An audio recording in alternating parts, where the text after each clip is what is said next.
This episode of the Alpha Nerds Podcast is brought to you by Sponge, the stuff that dreams are made of.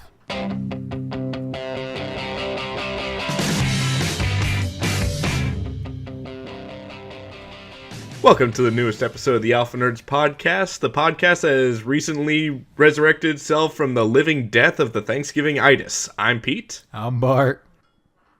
And every week we talk about a movie or a TV show or comic book series or band or whatever we feel like talking about that starts with a given letter of the alphabet. And this week we're talking about P. Peter, Piper, Pizza. He did something with pickled pirates. I'm not quite. I'm not. A pickled pirate doesn't sound like it would taste very good. No. Unless we're talking about a pirate that specifically takes pickles. Maybe. Maybe if it was from Polynesia. A pickled Polynesian pirate sounds better. Something like that. Anyway. Would you turn colors if you were like a pickled pirate? You might turn purple. Oh, good. So you'd have a purple Polynesian pickled pirate. Yeah. So I'm gonna just lead away from this. Good black segues. hole. Good segues on this episode. Glad we have these. Yes. So, every week we talk about 5 honorable mentions, things that we want to talk about, but because we can only choose one, we have to, these are just honorable mentions. Ugh, I can't talk tonight. No, so, you can't. Bart, why don't you tell us what your honorable mentions are? Yeah, since you can't talk, I'll start off. First up for me is a little film called Porco Rosso, which is a fantastic Studio Ghibli film. It's actually my favorite Ghibli film. I like it more than Spirited Away or anything else. Cool. It stars. You're wrong, but cool. I don't care. That movie's amazing. Guys, all the scenes where the planes are like hitting the water and the water's like flowing up, like they do nature really well in those movies. It's not that the characters, it's not that the characters are well designed. It's that everything around the characters is well animated and well designed and looks amazing. It really is. Yeah. But that's amazing Studio Ghibli movie. It's about a It's right after World War I era seaplane pilot who got cursed and turned into a pig. As they often do. Better than it sounds. My next up is Patrick Star. Pete, what's your favorite Patrick quote? Oh, God. It's technically not a quote, but there's one episode where SpongeBob walks over to Patrick's house, lifts up the thing, and there's a note from Patrick, and it's on a giant piece of paper.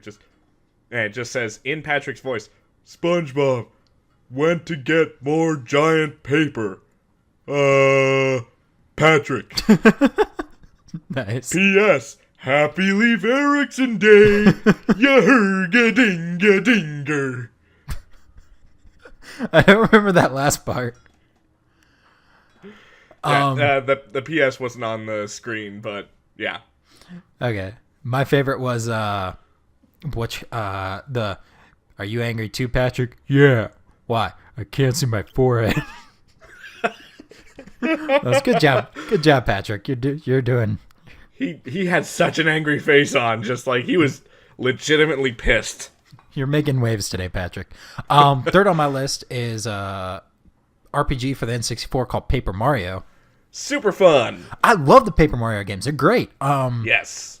I've played the first one twice. One thing I don't like about the Paper Mario games is that you can't really grind. Yeah. It's weird. It's an RPG that doesn't encourage grinding.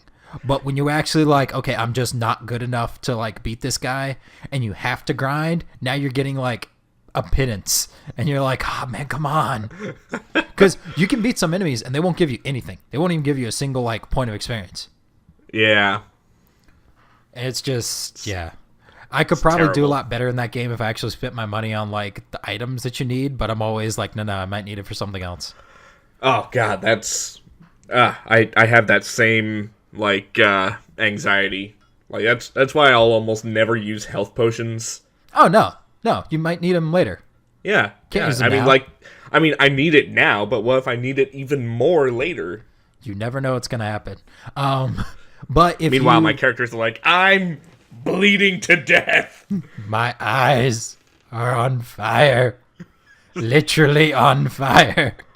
My arm is 5 miles back. It fell off. Yeah. But anybody who's played Super Mario RPG, fantastic version of that.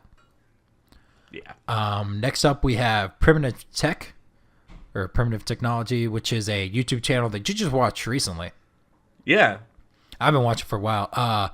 The dude, it's just a guy making stuff like they would in like ancient times, using what he finds in the woods. So he doesn't have a knife. He doesn't have a flint and steel. So he goes out into the woods, makes all the tools he needs, and then makes whatever he needs. And it's not like, oh, he makes a tiny little, like, sort of teepee out of twigs and calls that shelter. Nah, he makes, like, a suspended bed and other stuff. Like, he makes a shack with a heated floor. Yeah, that one was really cool. That was cool. The one thing I like about it is that there's absolutely no talking. Like, yeah. You could turn on subtitles. He explains what he's doing in the subtitles, and the descriptions are really verbose, but there's zero talking, which is good because you can imagine yourself, like, if I'm in primitive times and I don't have language, or good language, then this is how I'm learning. I'm watching this guy do it, and I'm learning from him how to do it. Yeah. Yeah, it's amazing. I love the fact that there's no talking because you don't have the YouTube, hey guys. You know how many YouTube videos begin with "Hey guys"? Oh god, That's a lot. Hey guys, what's up, guys? Yeah. Hey YouTube. Oh, that was back in the early days. Yeah. And then my last one is a game called Polybius. So Pete, do you know anything about Polybius? Oh, dude, you're talking to the right guy because I'm all about conspiracy shit. So Polybius was supposedly a video game that came out in Portland in the early 1980s. You had Men in Black who, it was a completely black arcade cabinet that was unmarked. You had government agents going in and then, downloading data from the games and leaving, stuff like that. Yeah. And you had reportedly some side effects of extended play of this game. So you had things like depression, suicidal tendencies, seizures. Like, it just fucked your brain if it's a thing, which it probably was because I wouldn't put it past the government. Oh, no, it's totally not a thing. Any government. So there's a podcast called The Polybius Conspiracy. Listen to the first episode. Don't listen to the rest of it. It's really, really good, but the story they're telling you is fake, and they never tell you it's fake. So they're getting you invested into a character who doesn't exist. Boo. Which makes all the cliffhangers just BS, because they're never learning more about the game. They're just telling a fake story of fake characters and having you think that this is an actual person who is actually having repercussions. I was miffed by that. Can you tell? A tiny bit, a skosh. But the first episode, they explained government agents went into arcades because arcades would sell drugs, or they'd have prostitution would happen in them. So there were FBI raids of arcades, and that's why agents were in arcades looking out for creepers trying to prey on kids, stuff like that. Yep. The seizures, there was a kid who played Tempest until he passed out. I think I remember hearing about that. Yeah. What was... God, there was one video game where two people basically died of joy when they got the high score. I can't remember the name of the video game. I don't remember that. That sounds But so it look it up. It's totally a real thing. They died within a year of each other, and both of them basically just keeled over right after getting the high score. Oh, dang. Yeah. Yeah, I don't know. I've never heard of that one. But that's my... we got to get moving. That's my 5. Pete, what do you have for us today? All right. Well, first off, I got Pokemon. Awesome. And, if there's anything that really reminds me of my age, it's probably Pokemon. Oh, yeah. And the fact that, more and more I feel myself being left in the dust when it comes to this game. Like, I was able to keep up all through red, blue, gold, silver, ruby, sapphire, So you gotta diamond and pearl. you gotta get 'em on my level where you dropped out after the originals. Then I just like I started falling out in black and white. I picked it up again in Sun and Moon. Didn't you play X and Y? Oh yeah, X and Y. I almost forgot about that. That was their big reboot where they changed the like gameplay from just flat bird's eye view 2D to like the 3D worlds. Yeah, which to be honest makes navigating in a town a lot trickier. I like it. I think it's a lot better. Yeah. But yeah, I find myself like Ultra Sun and Ultra Moon just came out, I think, and it's like I have almost no desire to play it. It's just kind of meh. I'm not big on the revamp games, especially it doesn't make much sense because it's the same generation.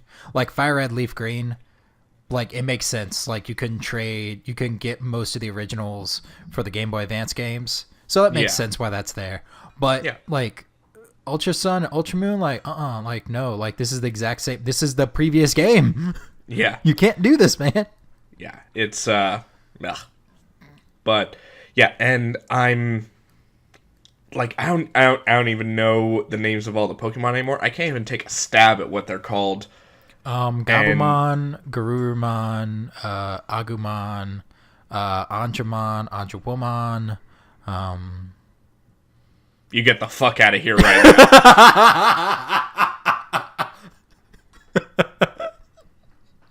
I don't hear footsteps. I'm telling you to leave.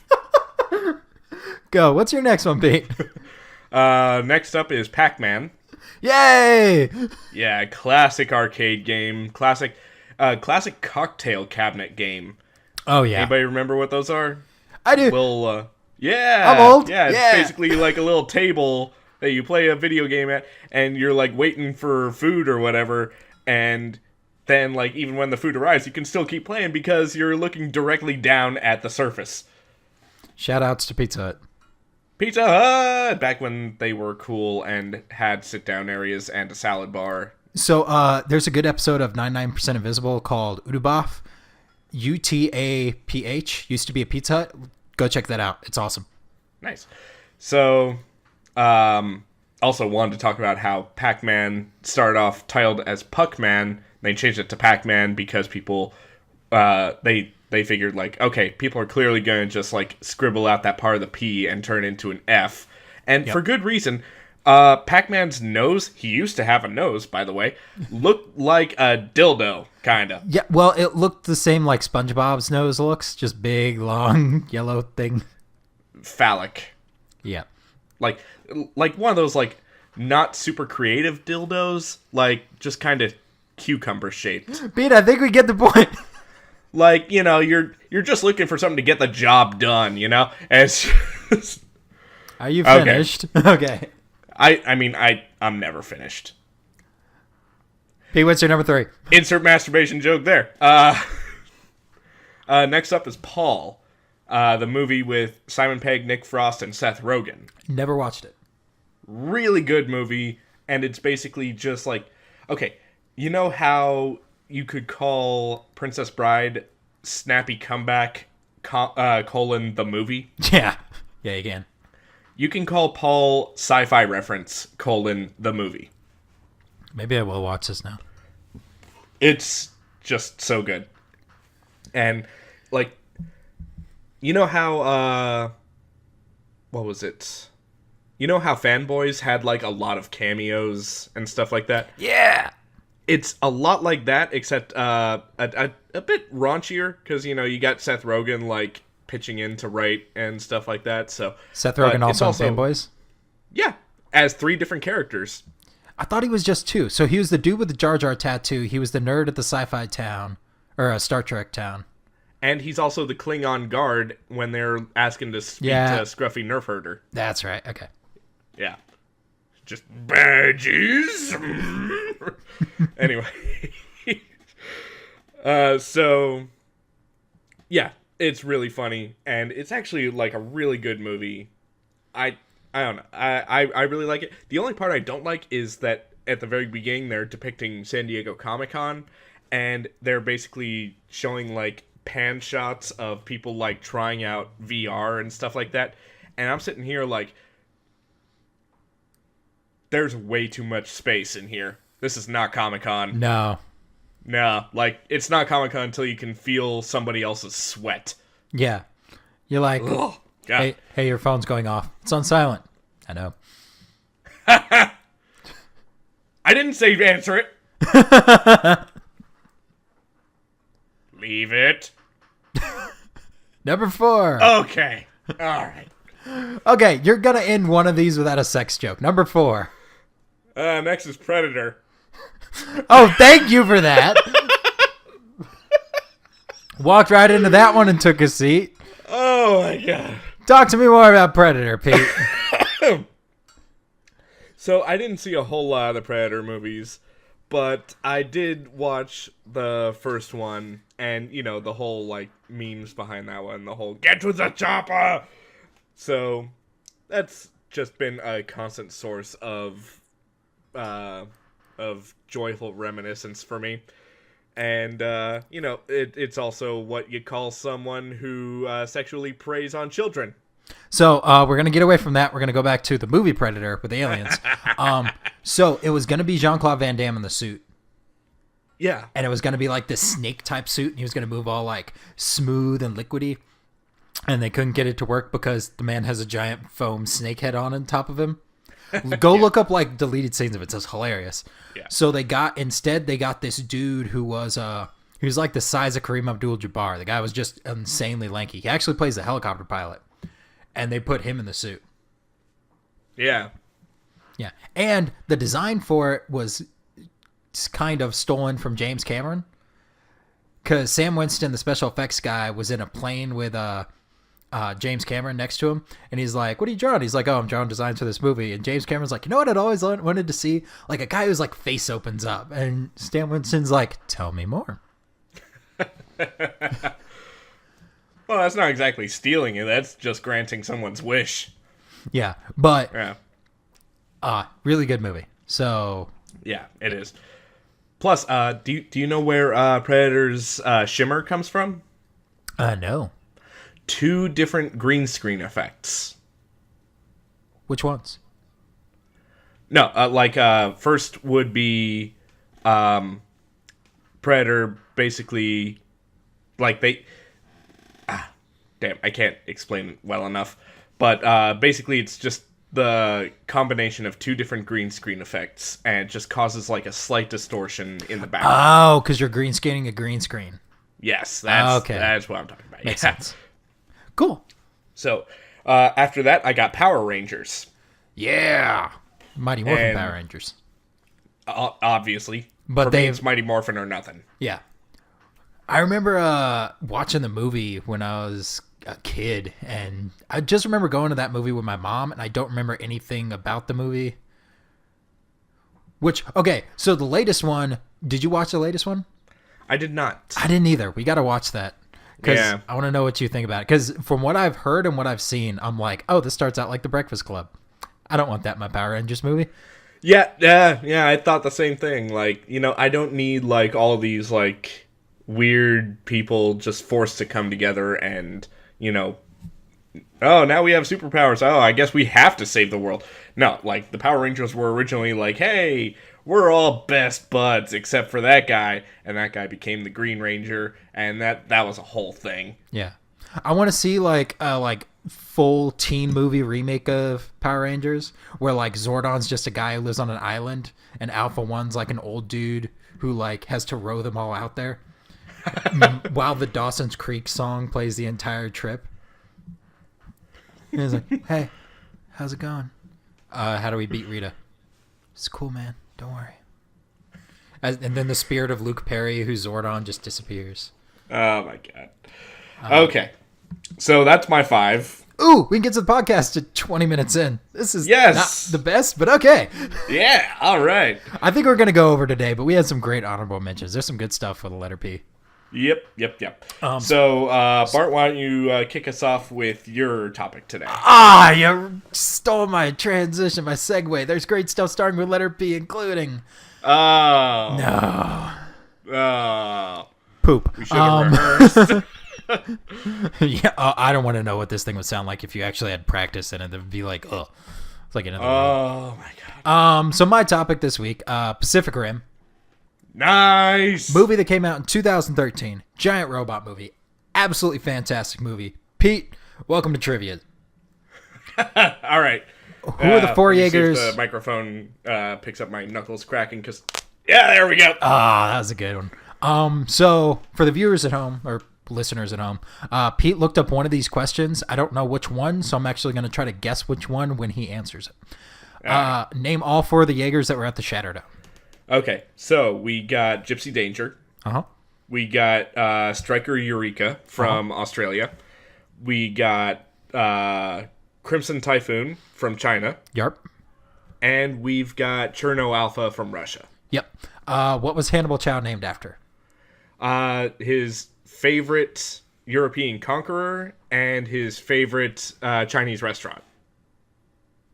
Well, was that the one that you looked up? Nope. Dang. Okay. So favorite historical figure and his favorite Szechuan restaurant in Brooklyn. Yeah. What's it called when two pilots work together? It's either like a neural link or a neural handshake. They tend to just call it the drift.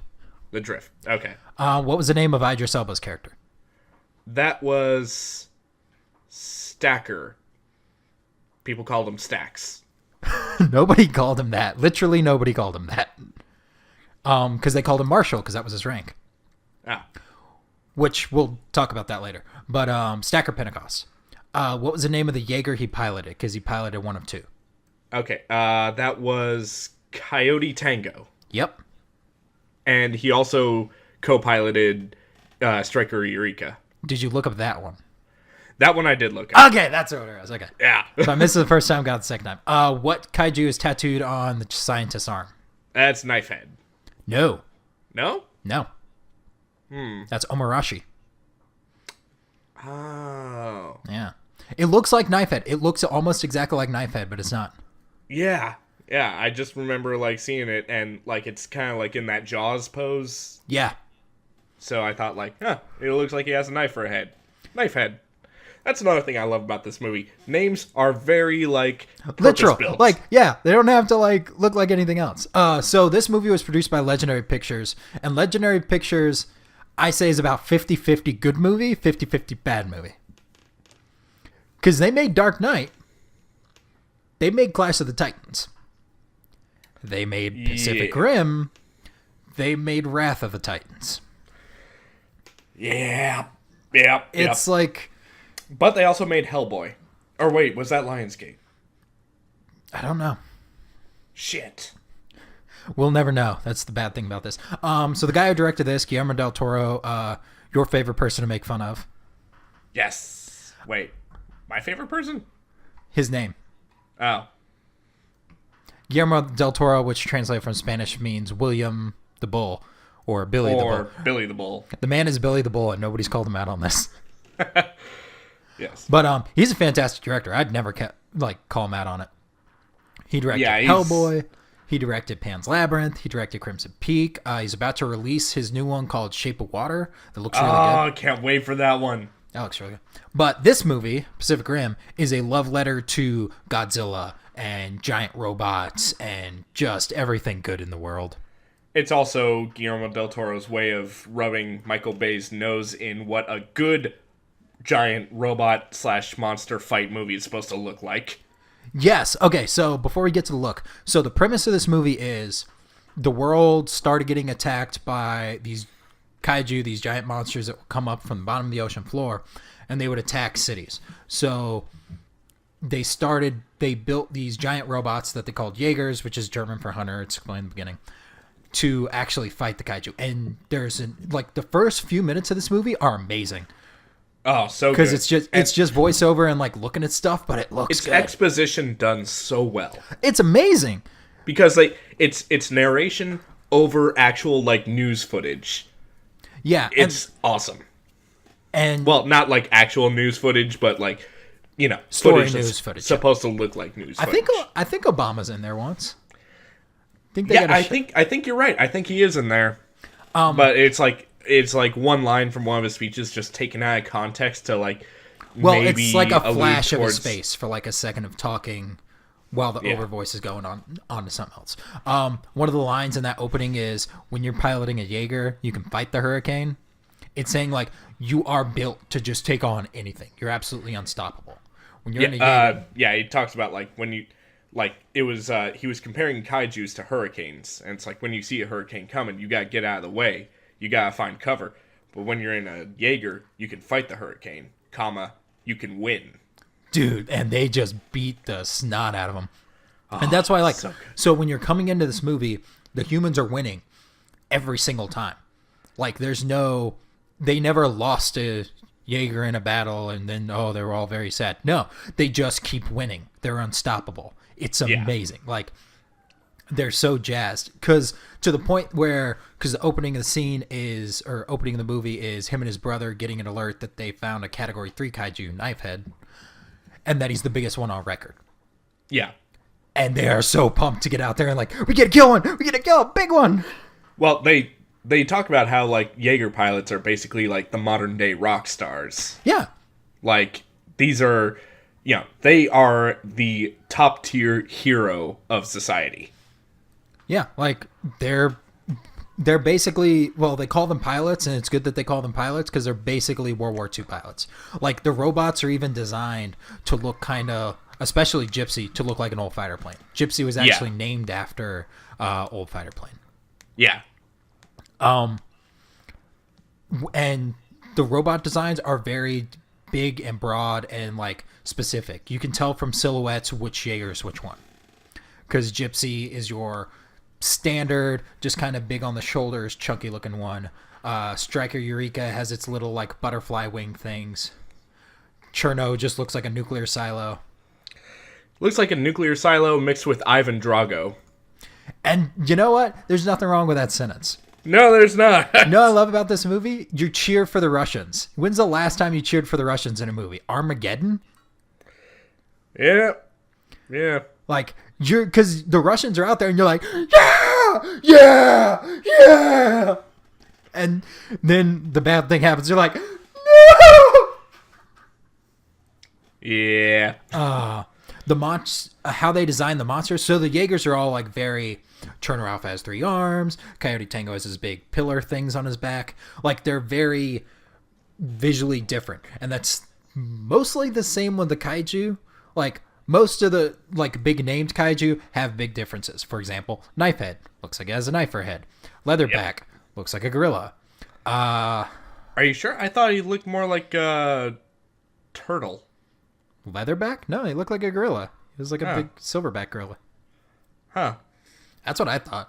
Because he's the one that jumps on Cherno and like just starts punching him. You're like, maybe Cherno can make it. Maybe Cherno can make it. And then he comes out of the water and just takes him down. You're like, no. Yeah. Okay. Yeah, you're right. Yeah. I think it's Otachi is the other one that attacks Hong Kong, is like his big dragon looking thing. It's like, they're all visually different. Yeah. And that one's probably my favorite kaiju, by the way. Otachi? Yeah. Yeah. So every frame's there's a Twitter account called Every Frame's a Picture, where it's different shots from movies and just how much detail and like just how good that one shot is, even though it's like a moving shot in a film. Yeah. The opening scene of this movie is just every frame's a picture, because it's telling a story of just like, because he's saying, and we were winning, and then on the screen it says another kaiju victory, and it shows these giant monsters being stopped in their tracks, and it shows like the wastelands, and it shows our big beefy guys parading down the street. Voice work for Gypsy Danger's AI was done by the lady who did GLaDOS. So good. And like anybody who's played Portal and then later watch that movie, she only has like one line, but you hear it and you're like, that's fucking GLaDOS. I didn't get it. I missed it the first time. I can say this. I found this during my research. Music is by I hope I'm saying his name right. Ramin Djawadi. Raymond Djawadi. He did the music for Iron Man, which is amazing, and Game of Thrones, which is, I guess, pretty amazing. good. I guess it's okay. You've never seen it. I've seen enough. You quitter. I never started. So, and one of the things that this movie does really well is as that feel of like an old war movie. Like, humanity's working together. There's nothing splitting us apart. Yeah. And I like that because one of the side comics, it's like this scientist cheated on her husband, but now they have to work together for the Jaeger project. Small's, no, that's not Pacific Rim. Yeah. Pacific Rim's like, are you two done fighting? Because we've got a war out there, and that guy's a lot angrier at him than that guy. It's like, are you two done? Are you done? Okay, because there's a giant monster, and it's gonna squish us. Yeah. Like, your guts are gonna come out of your face like chunky mustard. Blah. So the Shatter Dome's the main like headquarters of the movie. It's where they keep all the Jaegers for most of the movie. And it has aspects of Evangelion, especially the main control unit or the main control station for it being eye level with a Jaeger. That reeks of Evangelion. Oh yeah, or Gundam, whichever you subscribe to. Did they have that in Gundam? Because I remember the Gundam pilots being like on the ground away from the robots. But was the actual control like not the pilots but the HQ? Well, there was like one series of Gundam Wing that was like the characters were basically in like mocap suits on a trackball right behind their robot's eyes. You're talking about... Wait, are you sure that was Wing? Because that sounds like G Gundam. And G Gundam actually brings me back to my like next thing I was going to talk about. So in this movie, it's giant robots controlled via like physical feedback, which is the same thing they do in G Gundam. Yeah. And I like that better than like any other, like, I like that better than other like giant robot controlling things. Because when your giant robot's arm gets ripped off and you're just controlling it with levers, it's like, well, that's not good. But you're not in physical pain. Yeah. G Gundam, they actually had like pain circuits. So this one, you're actually mentally connected to your robot. Same with Evangelion. They do that too, where you're mentally connected to the robot. So if it loses an arm, you lost an arm. And that doesn't feel good. No, it does not. Gosh, I'm running out of time so fast. And this is what I like about this movie. I haven't even talked really about what happens in the movie. I've only talked about the movie. And I'm still almost full out of time. So the Jaeger pilots, they're referred to by not military ranks, but by like old Western ranks. So Stacker Pentecost is a marshal, so he's marshal. He's in charge of the Rangers, who are the Jaeger pilots. And I really, really like that. I actually didn't notice. I thought marshal was a reference to like field marshal, the old like British rank that they haven't used since like Napoleon. I honestly thought that was like what it was supposed to be too. Yeah. Or like maybe like air marshal or something like that. Yeah, I thought it was like that, but no, it's actually like Western movie references. And there's another Western movie reference, because when Gypsy walks, he like does the John Wayne like hip swing thing when he walks. I didn't notice that. Me neither. Like, I read that, I'm like, no way. That's awesome. That is a lot of effort to put into a tiny detail for the sake of one reference. Yeah, like, the robots, like, okay, G Gundam is an example of how to do countries represented by robots badly. This is how to do it well. Yeah. In G Gundam, your American robot has a football helmet, boxing gloves, and 6 guns. He's like just missing a 6-pack of Budweiser. Your German robot has a Nazi helmet on. Your Japanese robot just looks like a Gundam. We're going to ignore that. We're going to ignore that they didn't stereotype themselves. Mexico's Gundam has a cactus for an arm and a sombrero. Sure, because that's Good design. Canada's is a lumberjack. Like, G Gundam's had to do it poorly. See, I would actually love to pilot a lumberjack Gundam. I don't know. That just sounds like fun. Laser axe! Bah! I'd just be singing the Paul Bunyan song all day. Hey, Paul Bunyan. He's 6'3" with an accent high, and his head on the ground, and his head in the sky. He's two heads. It's 63 axe handles high. There's no way that's right. Anyways, but the Russian Gundam looks like a giant. It's a big, chunky. Like, Russian technology didn't do good on miniaturization, so their stuff tends to be bigger. Like, look at their ships from the Cold War. And the Russian Gundam is bigger and chunkier, and its head looks like a nuclear silo. Yeah. The Chinese Gundam is like this, like, fast, twisty martial artist looking thing. Big red, like the big red Chinese flag.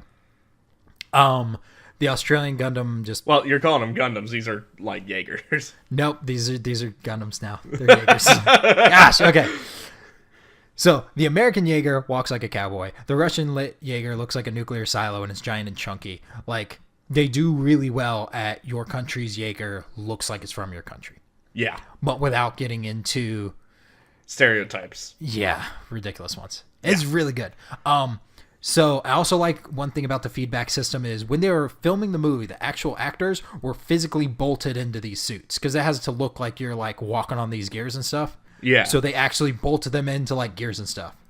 So imagine you're trying to remember your lines while the wall next to you is spitting sparks, while the other wall next to you is spitting out water, and you're bolted into this thing and can't leave. That brings up some concerns. But it's like, just picture it in your head. It's so good. It really is. Like, oh God, I unabashedly love this movie. I could watch this movie twice a day until I die. I don't know about that, but it's pretty good. The second one's coming out soon, which looks really good. It really does. Like, it's produced by Legendary Pictures. Guillermo del Toro's not directing, but he is producing. Yeah. So it looks like it's going to be a faithful continuation, which was my biggest concern. Like, I was just sitting here like, oh God, please don't make it stupid. Don't let Michael Bay rub his dick all over it. I don't think it'll be as good because Guillermo del Toro showed a lot of restraint. Like, the Jaegers weren't just all like, I'm gonna throw 8 tentacles on them and all that crazy stuff. It was, for all the Jaeger designs, you could actually put a guy in a suit that looked like that and it would work. That was one of his like things. But the second one, because we're not talking about the first one anymore, second one's coming out soon. It's produced by John Boyega's production company, which he pretty much made for this. So that's gonna be good. Del Toro's still producing. The director is a guy who was the showrunner for like half of Daredevil for season 1. Oh, nice. Yeah. But it looks really good. I hope it's really good. But yeah, Pacific Rim. Go watch it, people. So good. Pete, what do you got for us? All right, well, this week I'm going to talk about a comic series that I've been reading called Peter Panzerfaust. Ooh. So, okay. Bart, you know about Peter Pan, right? Yeah, everyone knows about Peter Pan. Yeah, vaguely pedophilic. Whoa. Everybody knows about Peter Pan. So, this... went through all Pacific Rim without making a sex joke, and then it gets to your topic again. Okay. So, this is sort of basically a reimagining of the classic Peter Pan story. So, right off the bat, like, the whole thing's set up to be told from the perspective of one of the Lost Boys, who is now very old, and he's basically, like, telling excerpts of his life story to this guy who's, like, researching stories from World War II. And this story takes place in World War II, I should point out. It's not just, like, you know, whatever. Anyway. Yeah. So, we basically start off in Calais, France. I think it's pronounced Calais. I'm not certain. It's Calais. It's Calais. Okay, now It you're could be. just... I actually think it is. I think I heard that in Casablanca. But anyways. So, and specifically it's taking place during the German invasion of France. So France. shit is bad and getting worse. And then we focus on an orphanage, and yeah, shit's gonna get even worse. So just hold on. So, because the orphanage gets bombed, just Yeah. and the survivors, which are few in number, of an orphanage during wartime. Yeah. So that Things thing don't look was good. full. Ah. But there's a small group of survivors, and they are basically looking at this gaping hole that used to be a wall, and there is just this crazy-looking American kid slinging a rifle over his shoulder, just like standing there like a fucking superhero. And he just like first words out of his mouth is, "Speak English?" And they're like, "Yeah." It's like, "All right, follow me." I was gonna make that joke. Cool. All right. I was gonna be like, y'all speak English because I don't know a lick of French. Yeah. So, yeah.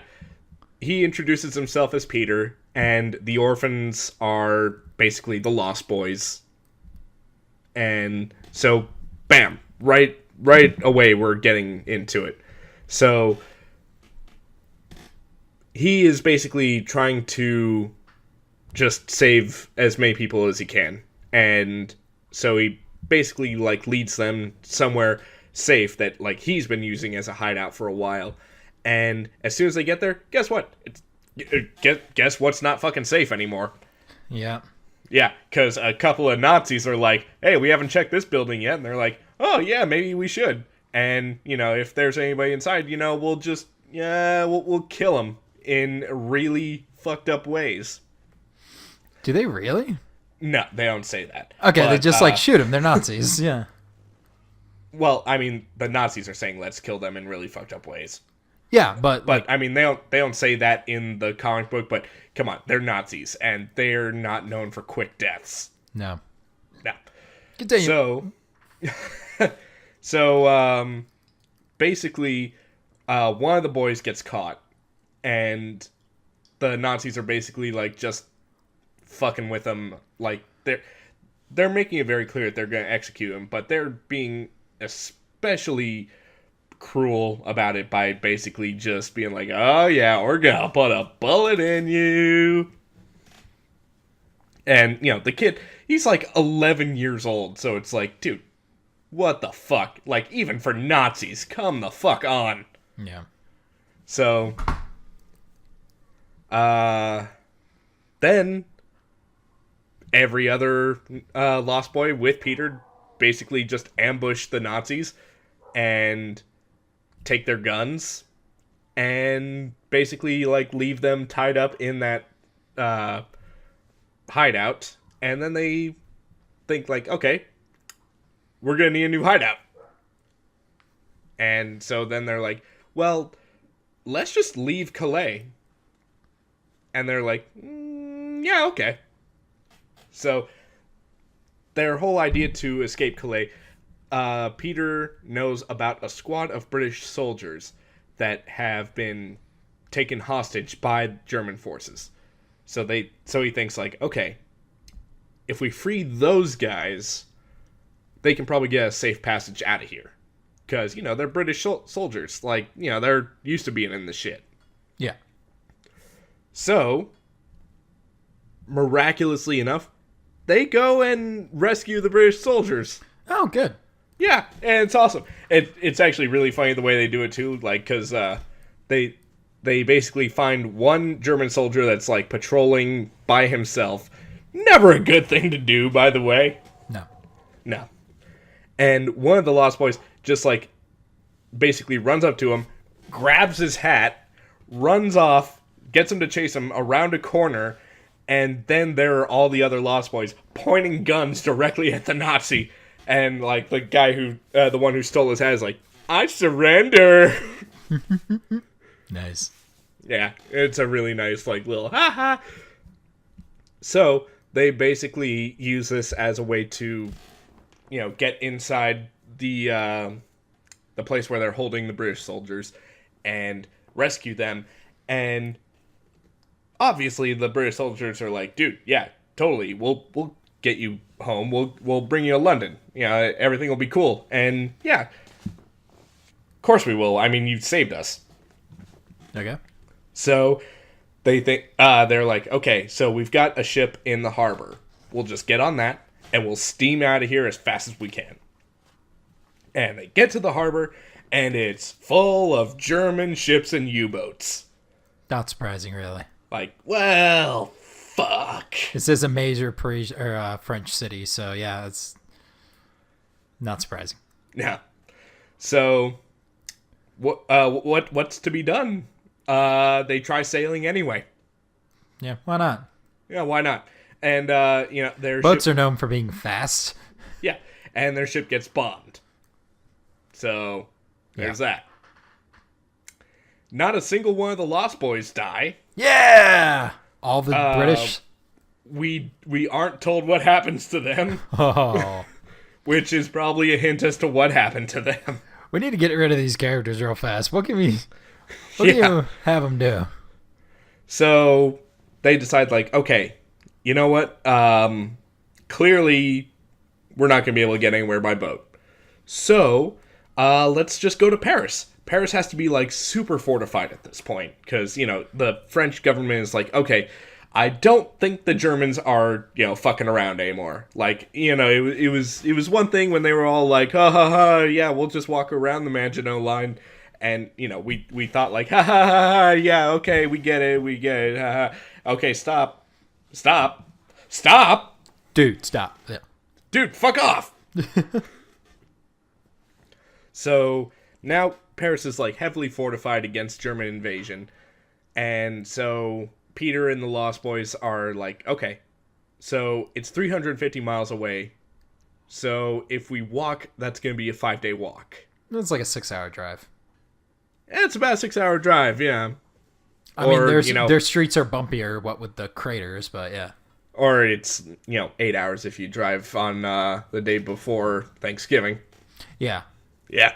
But I guess they could get it down to 4 because it's German territory. It's technically an autobahn now, so they can go as fast as they want. Pretty much. Sure, yeah. So eventually they're like, okay, if we walk and we are basically sitting ducks for 5 days, there is like a 99.100% chance that we will die. Yeah. So they think like, okay, well, let's steal a car. Sure, let's steal a car. Hey, let's steal one of the cars that's marked for the German army. Okay. Well, they're not going to blow that one up, so it's not entirely like it's not a terrible idea in the long run, but like the process of getting it is like, okay, I'm going to stay over here in the not suicidal part of the... I'm drawing a circle. Everyone who's not suicidal is in the circle. You go to your circle, Rufio. I'm out here with Peter. So they are trying to steal a car. Like, they're basically trying to find a car that's still got the keys in the ignition because, oh, please let it be that easy. It's not. Why would it be that easy? Because the Germans are overconfident. Huh. Yeah. So they get caught. They basically get in a brawl. So the Lost Boys... so they actually do find a car with the keys in the ignition? Yeah. But that's awesome. But they get caught by one of the German guards, and basically just results in a brawl where they basically incapacitate, I want to say, 5 guards. Nice. This is a group of like 6 teenagers. That's pretty against good. 5 military trained people. So, yeah. Pretty good. Yeah, not bad. Then, eventually they get taken up into this sort of repurposed base to see their captain. Not a great situation to be in. And then, okay, the captain wants to see them, and he's basically, just sizing them up. It's and this German position is supposed to be, part of the forward scouting effort. So it's when they talk about what happened, it's what do you mean kids gave you trouble? It's they took us by surprise, sir. We're part of the forward scouting division. It's not a good sign when we're taken by surprise. Yeah. So, yeah. Then it basically also results in a fight that results in Peter getting in a sort of sword/knife fight with the German captain. And Peter just stabs him right through the hand with his knife. And then, pulls the knife out, so now his hand has, 2 really long fingers. Oh, okay, I get what you're saying. Gotcha. Yeah. Well. Yep. Basically, filleted his hand the hard way, just... Well, that's not a filleting. That's it's the start of a deboning, but not a finish. Something like that, yeah. So, this is a clear setup to Captain Hook. Oh, yeah. Because, clearly he's probably going to lose that hand and have it replaced by a hook, and he's going to be obsessed with getting revenge on this fucking American punk that cost his hand. Bring me Peter Panzerfaust. I'm guessing that's his name. Yeah. So, they take a car, they're able to escape, and they take their car, and they're just basically just drumming along the French countryside, just firing on all cylinders, going as fast as they can. And then they see, a passenger plane, well, sort of passenger plane, sort of a private plane, just, passing overhead. And then, not a moment later, just, it gets shot down. Oh, that sucks. So then they're so the Germans want them dead. I say we save them because, hey, enemy of my enemy is my friend and all that shit. Yeah. So they're able to save 3 of the 5 people in there. Enter Wendy, Michael, and John. Your main characters from Peter Pan. Exactly. So now we've got the whole cast. We got Wendy, Michael, John, Peter, and the Lost Boys. We got set up to Captain Hook. And is there a Smee? What's that? Is there a Smee? Not yet.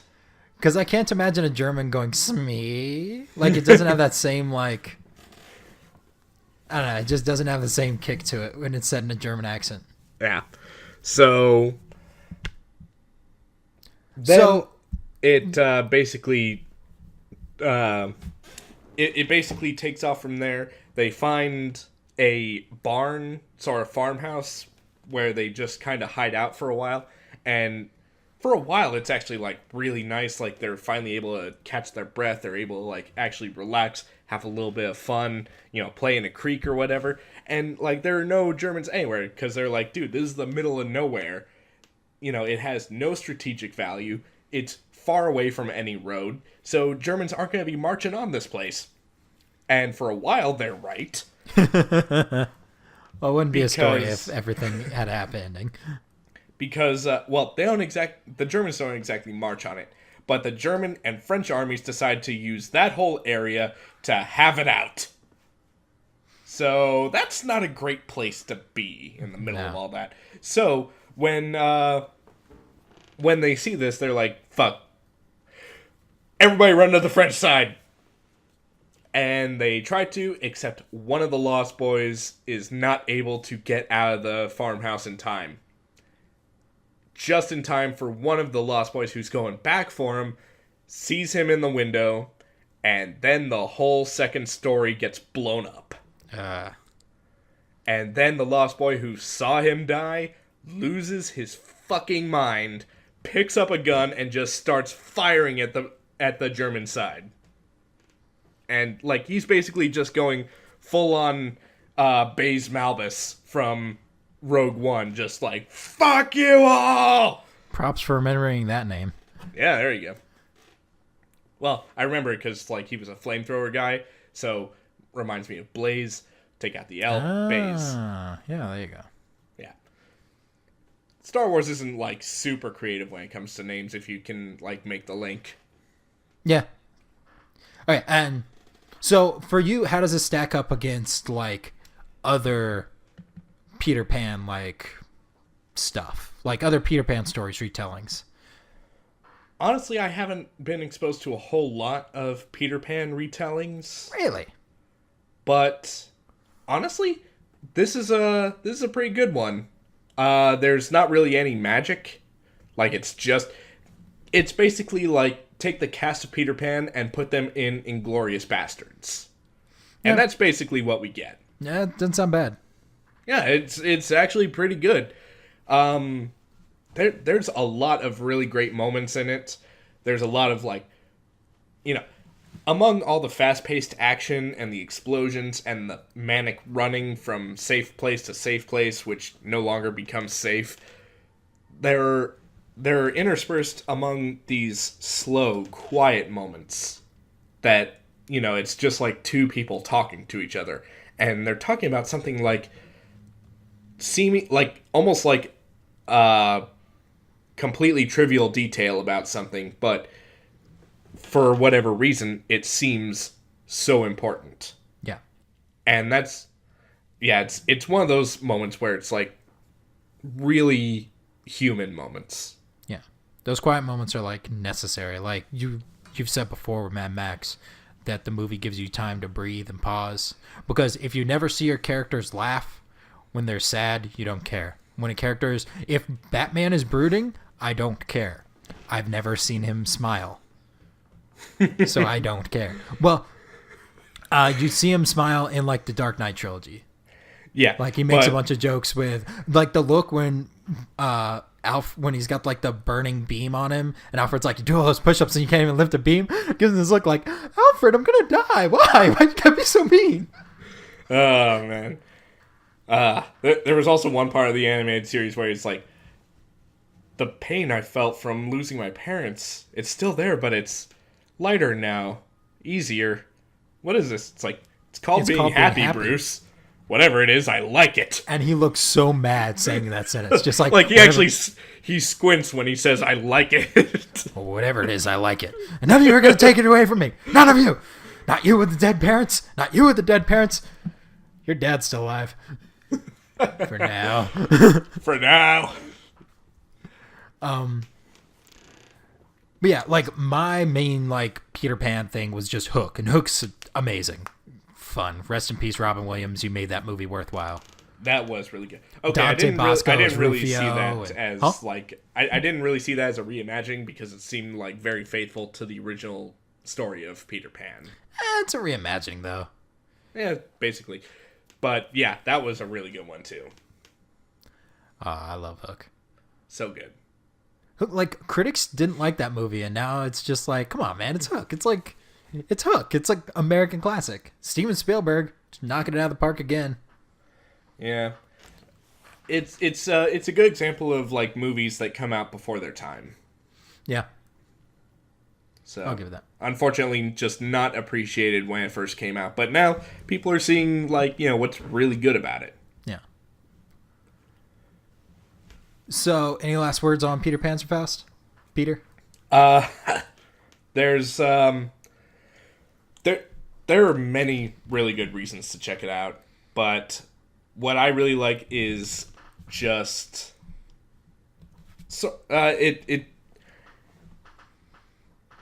it has a really good way of intertwining stories that separate.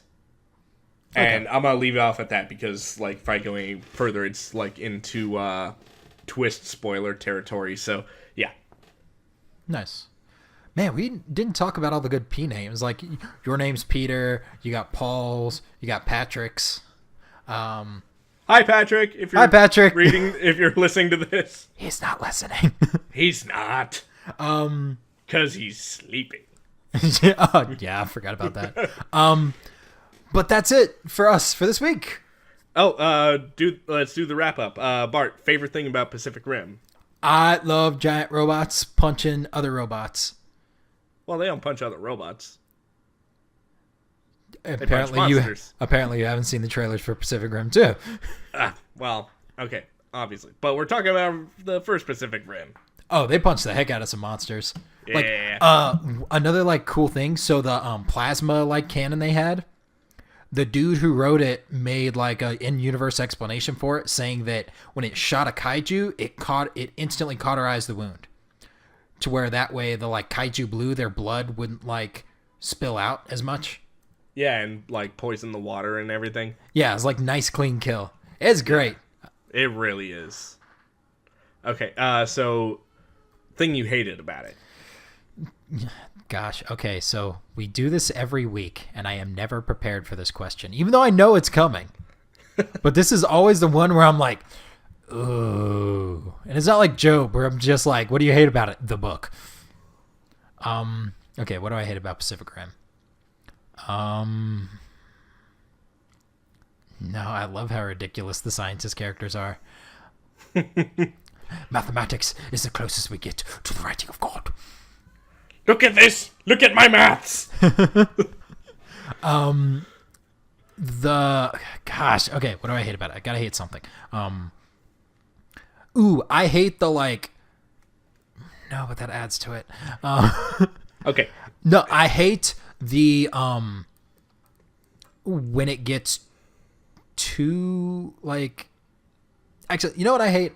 I hate the scene with the Newton balls. The scene where the punch goes through the building and almost knocks over like one of those little desk toys, and it just goes tink, tink, tink, tink, tink, tink. I hate that. I mean, I'll give it to you. That is like really stupid, but that's like my favorite kind of stupid. I could do without it. I could like that movie could be a bit like tighter edited without that. Although another good point of that movie, Ron Perlman asking where his shoe is.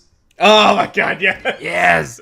Anybody seen my goddamn shoe? And it was a scientist guy that took it.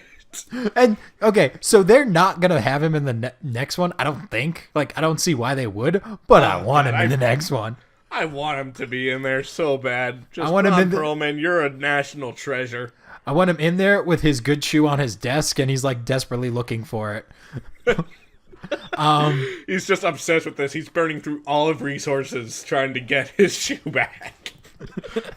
It's like Big Lebowski, but with giant monsters. Yeah. I just want my rug back, man.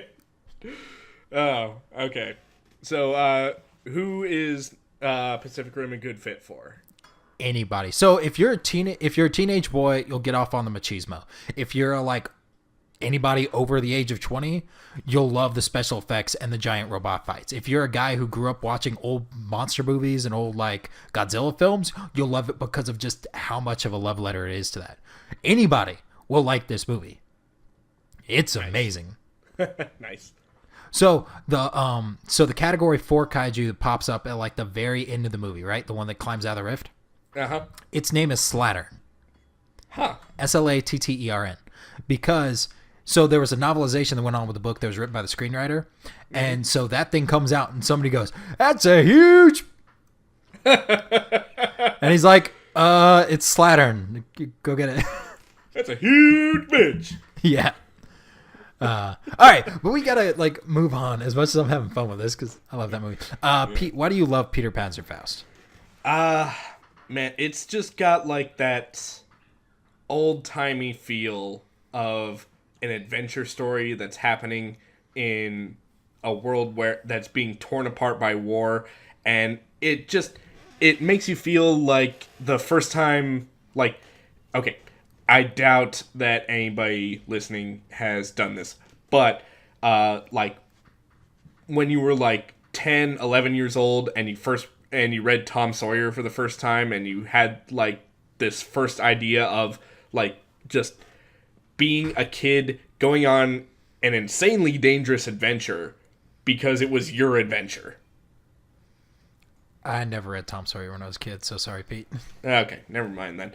But, okay, so Tom Sawyer is a bad example because his adventures are pretty damn tame by today's standards. Like, yeah. Okay, what do you hate about Peter Panzerfaust? See, you're not ready either. To be honest, I don't really care for the art. Because a lot of the characters end up looking very, very similar. To the point where it's like... It becomes, like, revealed later on that, like, two of the characters are twins. So it's like, okay, now that finally makes sense. What about this other guy that looks exactly like them, but with different colored hair? Yeah, I see what you're saying. Like, there are a couple of the Lost Boys that, like, that distinguish themselves because they look very different. Like, one of them has, like, he has, like, black curly hair. Like, almost a Jew-fro going on, you know? Yeah. Like, but, I see what you're saying. It's kind of hard to do it in that, like, 1940 style where you're limiting your color palettes to browns and beiges and grays. Yeah.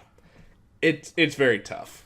Yeah. And so it can be a little difficult to get invested in the characters when you're still having trouble differentiating them.